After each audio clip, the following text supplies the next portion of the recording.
नमस्कार, news India देख रहे हैं आप। मैं हूं आपके साथ नैना शांडिल्य। बुलेटिन की शुरुआत इस वक्त की बड़ी खबर के साथ करेंगे। महाराष्ट्र विधानसभा को बम से उड़ाने की धमकी मिली है। बजट सत्र के दौरान बम से उड़ाने की धमकी मिली है। महाराष्ट्र विधानसभा को विधानसभा परिसर में सर्च अभियान जारी।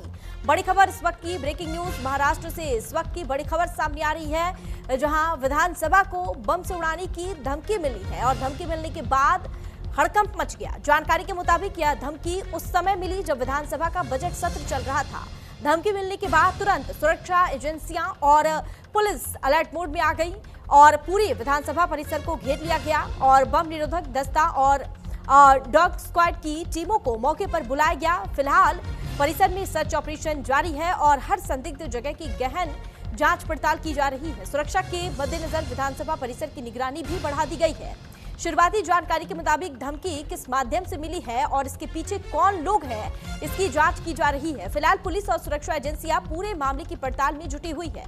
बड़ी खबर इस वक्त की महाराष्ट्र से, मुंबई से ये बड़ी खबर है, जहां महाराष्ट्र विधानसभा को बम से उड़ाने की धमकी मिली है और फिलहाल इलाके में सर्च ऑपरेशन जारी है। महाराष्ट्र विधानसभा को बम से उड़ाने की धमकी मिली। बजट सत्र के दौरान बम से उड़ाने की धमकी मिली है। इस खबर पर ज्यादा जानकारी के लिए मुरारी सिंह हमारे संवाददाता मुंबई से लाइव जुड़ गए। चलिए सीधा रुख कर लेते हैं मुरारी का। मुरारी, ये बड़ी खबर सामने आ रही है, महाराष्ट्र विधानसभा को बम से उड़ाने की धमकी मिली है। क्या कुछ जानकारी और अपडेट?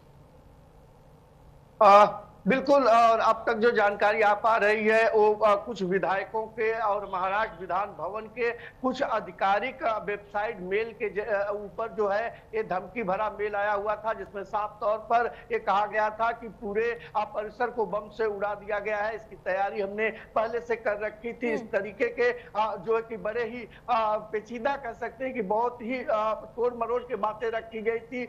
ये हम जानते हैं, हम पहचानते हैं, एक लंबा पेज था, उस पर सारी चीजें हालांकि आधिकारिक तौर पर प्रकाशित नहीं किया गया है अभी, लेकिन उसके तुरंत बाद जो डॉग स्क्वाड थी, जो बम विरोधी पथक थे और जो वहां की लोकल पुलिस थी, वो पूरे इलाके में सर्च ऑपरेशन जारी की। दूसरे महले से लेकर जो स्टोर रूम वहां पर थे, कैंटीन से लेकर के जो लॉबी का हिस्सा था, हर जगह पर डॉग स्क्वाड की टीम और बम विरोधी पथक जो है वो तलाशी कर रहे हैं। अभी तक किसी भी प्रकार की कोई संदिग्ध वस्तु कह सकते हैं कि हाथ नहीं लगी है, लेकिन इस मेल को लेकर ये भी जांच चल रही है। जो दूसरी टीम है साइबर की, वो ये जांच कर रही है कि मेल कहां से भेजा गया है, किसने भेजा है और किसके ईमेल आईडी से भेजा गया है। वहीं दूसरी तरफ पुलिस ने सुरक्षा के लिहाजे से सारे विधायक, उनके एम्प्लॉय और जितने भी विधान भवन के अंदर कर्मचारी थे, उन्हें वहां से बाहर निकाल लिया गया है और देखना होगा कि जो सर्च ऑपरेशन चल रहा है उसमें क्या कुछ निकल कर आता है। जी देखिए मुरारी, जो अभी आपने बताया कि सर्च ऑपरेशन चल रहा है, ऐसे में पुलिस प्रशासन के द्वारा कोई जानकारी दी गई है कि कोई अगल बगल संदिग्ध या फिर कुछ ऐसी वस्तु मिल पाई है जिस पर कोई शक हो?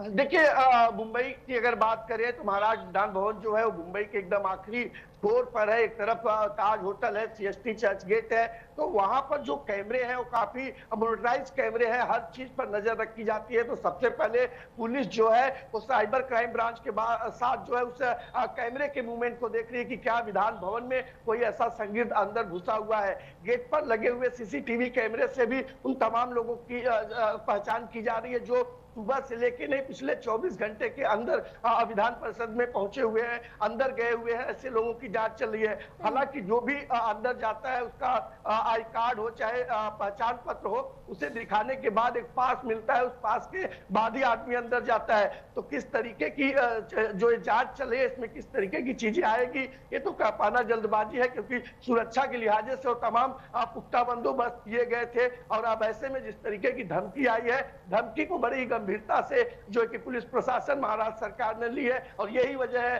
कि पूरे इलाके को कह सकते हैं कि अधिकारी बड़े ही बारीकी से सारी चीजों को खंगाल रहे हैं। हर एक जगह पर वो अपनी नजर ले जा रहे हैं जहां पर इस तरीके के धमकी से या ऐसे संदिग्ध द्वारा कोई अपनी घटना को अंजाम देने के लिए कोई चीज रखी गई हो। जी मुरारी, देखिए विधानसभा को बम से उड़ाने की धमकी मिली, ये अपने आप में बहुत बड़ी बात है, क्योंकि सुरक्षा के लिहाज से भी ये बहुत महत्वपूर्ण है कि विधानसभा के अंदर इस तरह की अगर घटना होती है तो ये बहुत अहम सवाल है कि कैसे सुरक्षा को लेकर क्या व्यवस्थाएं है, या फिर ये कोई शरारती तत्व हो सकता है जो जानबूझकर इस तरह का मेल किया गया है।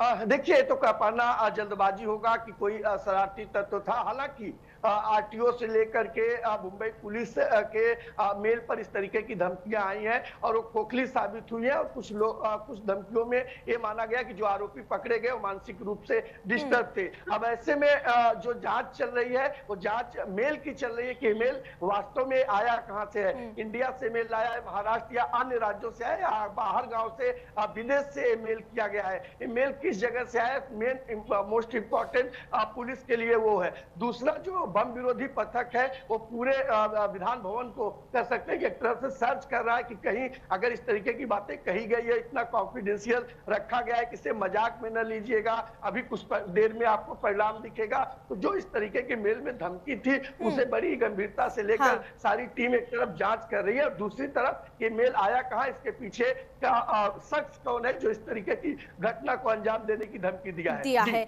और ये जांच का विषय भी है, चूंकि विधानसभा को ये धमकी मिली है, अपने आप में ये बहुत बड़ी खबर है और बहुत बड़ी बात है। इसको लेकर सुरक्षा पर भी सवाल उठता है। ठीक है, इस पर तमाम जानकारी हमारे